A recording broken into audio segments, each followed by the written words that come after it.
ದಿನ ಬೆಳಿಗ್ಗೆ coffee tea ಬದಲಿಗೆ ಈ ನೀರನ್ನು ಕುಡಿಯಿರಿ. ಡೊಳ್ಳು ಹೊಟ್ಟೆ ಇದ್ದರೂ 7 ದಿನದಲ್ಲಿ ಕರಗಿ ಚಪ್ಪಟೆಯಾಗುವುದು. ಕೊತ್ತಂಬರಿ ಪುಡಿಯನ್ನು ಆಹಾರದ ರುಚಿಯನ್ನು ಹೆಚ್ಚಿಸಲು ಬಳಸಲಾಗುತ್ತದೆ. ಇದನ್ನು ನಿಯಮಿತವಾಗಿ ಸೇವಿಸುವುದರಿಂದ ಹೊರಬಂದ ಹೊಟ್ಟೆಯು ಸುಲಭವಾಗಿ ಒಳಗೆ ಹೋಗಬಹುದು. ಬೊಜ್ಜು ನಿಯಂತ್ರಿಸುವ ಕೊತ್ತಂಬರಿ ನೀರನ್ನು ತಯಾರಿಸುವ ವಿಧಾನವನ್ನು ತಿಳಿಯೋಣ. ಕೊತ್ತಂಬರಿ ಬೀಜಗಳನ್ನು ಪೋಷಕಾಂಶಗಳ ಉತ್ತಮ ಮೂಲವೆಂದು ಪರಿಗಣಿಸಲಾಗಿದೆ. ಇದರಲ್ಲಿ ಕಂಡುಬರುವ ಫೈಬರ್ ಮತ್ತು ಉತ್ಕರ್ಷಣ ನಿರೋಧಕಗಳು ವಿಟಮಿನ್ ಕೆ, ಸಿ ಮತ್ತು ಎ ಜೊತೆಗೆ ಚಯಾಪಚಯ ಮತ್ತು ರೋಗ ನಿರೋಧಕ ಶಕ್ತಿಯನ್ನು ಹೆಚ್ಚಿಸಲು ಸಹಾಯ ಮಾಡುತ್ತದೆ. ಇದರೊಂದಿಗೆ ಕೊಬ್ಬನ್ನು ಸುಡುವ ಗುಣಗಳು ಸಹ ಈ ಪಾನೀಯದಲ್ಲಿವೆ. ಅದೇ ಸಮಯದಲ್ಲಿ ಇದು ಜೀರ್ಣಾಂಗ ವ್ಯವಸ್ಥೆಯನ್ನು ಸಹ ಸರಿಯಾಗಿ ಇಡುತ್ತದೆ.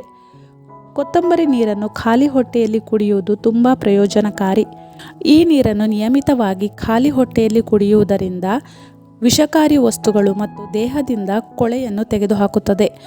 ಈ ಪಾನೀಯವನ್ನು ನಿಂಬೆ ರಸ ಮತ್ತು ಜೇನುತುಪ್ಪದೊಂದಿಗೆ ಬೆರೆಸುವುದು ಉತ್ತಮ ತೂಕ ನಿರ್ವಹಣೆಗೆ ಸಹಾಯ ಮಾಡುತ್ತದೆ. ಇದನ್ನು ಸೇವಿಸುವುದರಿಂದ ಸೋಂಕಿನ ಅಪಾಯವು ಕಡಿಮೆಯಾಗುತ್ತದೆ. ಕೊತ್ತಂಬರಿ ಬೀಜದ ನೀರು ಆರೋಗ್ಯಕ್ಕೆ ರಾಮಬಾಣದಂತೆ ಕಾರ್ಯನಿರ್ವಹಿಸುತ್ತದೆ.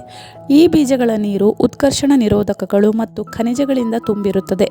ಇದರಲ್ಲಿ ಕಂಡುಬರುವ ಶಿಲೀಂಧ್ರ ವಿರೋಧಿ ಮತ್ತು ಬ್ಯಾಕ್ಟೀರಿಯಾ ವಿರೋಧಿ ಗುಣಲಕ್ಷಣಗಳು ಚರ್ಮದ ಹೊಳಪನ್ನು ಹೆಚ್ಚಿಸುತ್ತವೆ.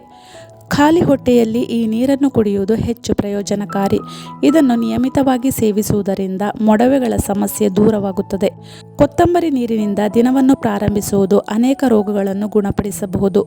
ಈ ನೀರನ್ನು ಸಿಪ್ ಒಂದರಂತೆ ಕುಡಿಯುವುದರಿಂದ ಹೊಟ್ಟೆ ಅಸ್ವಸ್ಥತೆ ನಿವಾರಣೆಯಾಗುತ್ತದೆ.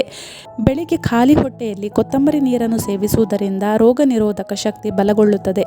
ಇದು ಯಾವುದೇ ರೋಗದ ವಿರುದ್ಧ ಹೋರಾಡುವ ಸಾಮರ್ಥ್ಯವನ್ನು ಹೊಂದಿದೆ. ಈ ನೀರಿನಲ್ಲಿರುವ ಆಂಟಿ ಆಕ್ಸಿಡೆಂಟ್ಗಳು ದೇಹದಲ್ಲಿನ ಸ್ವತಂತ್ರ ರಾಡಿಕಲ್ಸ್ಗಳನ್ನು ಕಡಿಮೆ ಮಾಡಲು ಸಹಾಯ ಮಾಡುತ್ತದೆ.